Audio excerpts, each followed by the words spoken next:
टेस नाम की एक लड़की रात को डिट्रॉइट के किराए के घर पर पहुंची तो लॉक बॉक्स में चाबी ही नहीं थी।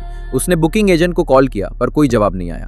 तभी उसने देखा कि घर के अंदर लाइट्स जल रही हैं। उसने डरते डरते डोरबेल बजाई तो कीथ नाम के एक आदमी ने दरवाजा खोला। उसने बताया कि वो भी यही घर किराए पर लेकर रह रहा है। बाहर तेज बारिश थी और कोई होटल भी नहीं था, तो कीथ ने टेस को अंदर रुकने को कहा। उसने खुद काउच पर सोने की बात कही और टेस को बेडरूम दे दिया। दोनों ने वाइन पीते हुए बातें की और पता चला कि दोनों एक ही डॉक्यूमेंट्री प्रोजेक्ट से जुड़े हैं। रात को अचानक टेस की नींद खुली और उसे लगा किसी ने उसके कमरे का दरवाजा खोला। कीथ ने मना कर दिया।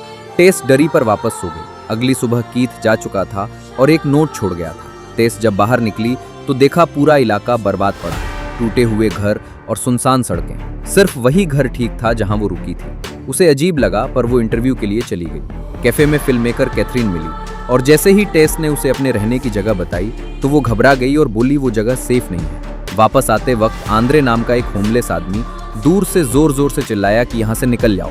टेस डर गई और जल्दी से अंदर चली गई। थोड़ी देर बाद वो टॉयलेट पेपर ढूंढते हुए बेसमेंट में गई। वहाँ पेपर तो मिल गया पर वापस आने लगी तो बेसमेंट का दरवाजा अपने आप बंद हो गया। फोन ऊपर रह गया था और दरवाजा खुल नहीं रहा था। काफी देर बाद उसे दीवार में एक रस्सी दिखी।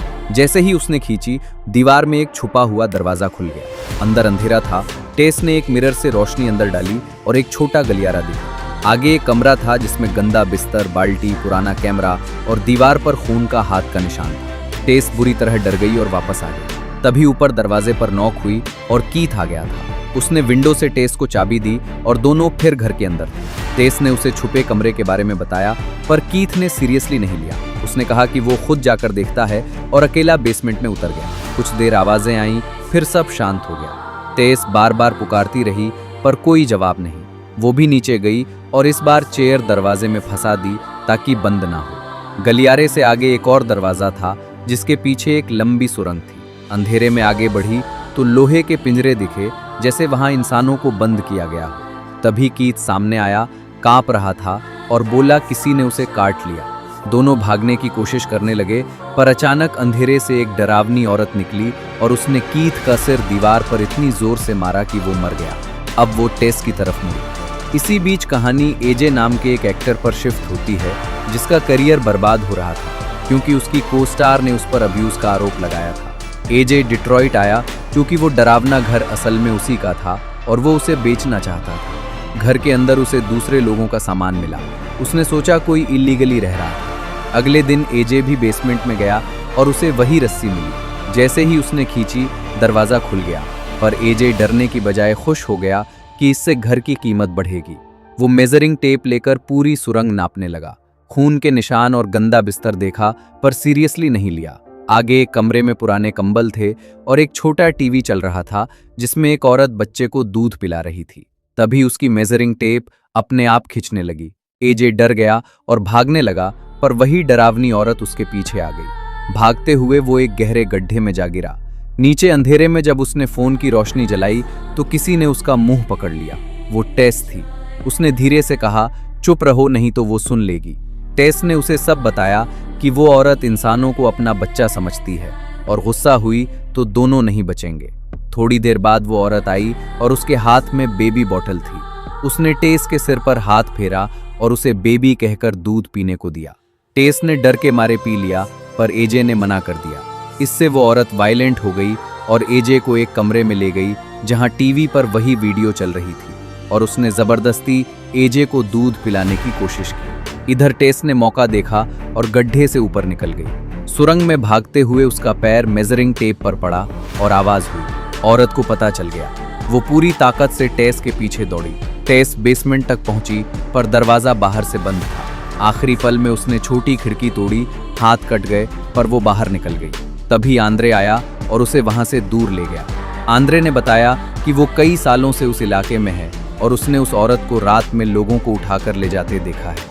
इधर एजे किसी तरह उस कमरे से निकला और सुरंग में भटकते हुए उसे एक तार और घंटी मिली। उसे फॉलो करते हुए वो एक और कमरे में पहुंचा जहां गंदगी, पुराने कपड़े और VHS टेप्स थी। सबसे बड़ा शौक था एक बूढ़ा आदमी जो बेड पर बेयरली जिंदा था और पानी मांग रहा था। एजे ने उसे पानी दिया। फिर उन टेप्स में उसने देखा कि उस बूढ़े फ्रैंक ने सालों तक औरतों को किडनैप करके बेसमेंट में बंद रखा, उन पर अत्याचार किए और जनरेशन दर जनरेशन यही सिलसिला चला। इसी वजह से वो डरावनी औरत पैदा हुई थी जो अब पूरी तरह इंसान नहीं रही थी। एजे गुस्से में उस पर चिल्लाने लगा, पर फ्रैंक ने अचानक गन उठाई और खुद को गोली मार ली। टेस पुलिस को लेकर घर तक आई, पर पुलिस ने उसकी बात नहीं मानी और बिना वारंट के अंदर जाने से मना कर दिया। टेस अकेले ही वापस अंदर चली गई।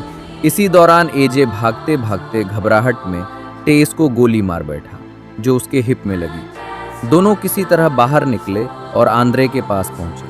आंद्रे ने उन्हें वहीं छिपने को कहा, पर अगले ही पल दीवार टूट गई और वो औरत अंदर आ गई और आंद्रे को मार डाला। टेस और एजे एक वाटर टावर पर चढ़ गए। जब वो औरत ऊपर पहुंचने वाली थी तो एजे ने खुद को बचाने के लिए टेस को नीचे धक्का दे दिया, पर उस औरत ने नीचे कूदकर टेस को बचाया क्योंकि वो उसे आखिर तक अपना बच्चा समझ रही थी। जब एजे नीचे आया तो उस औरत ने उसे पकड़कर उसकी आंखें फोड़ दी और उसका सिर क्रश कर दिया। अब सिर्फ टेस और वो औरत बची थी। उसने धीरे से टेस के सिर पर हाथ फेरा और कमजोर आवाज में बेबी कहा।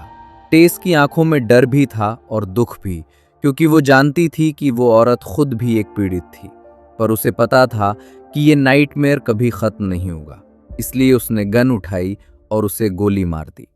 सब खत्म हो गया, पर टेस के चेहरे पर साफ दिख रहा था कि ये डर वो जिंदगी भर नहीं भूल पाएगी।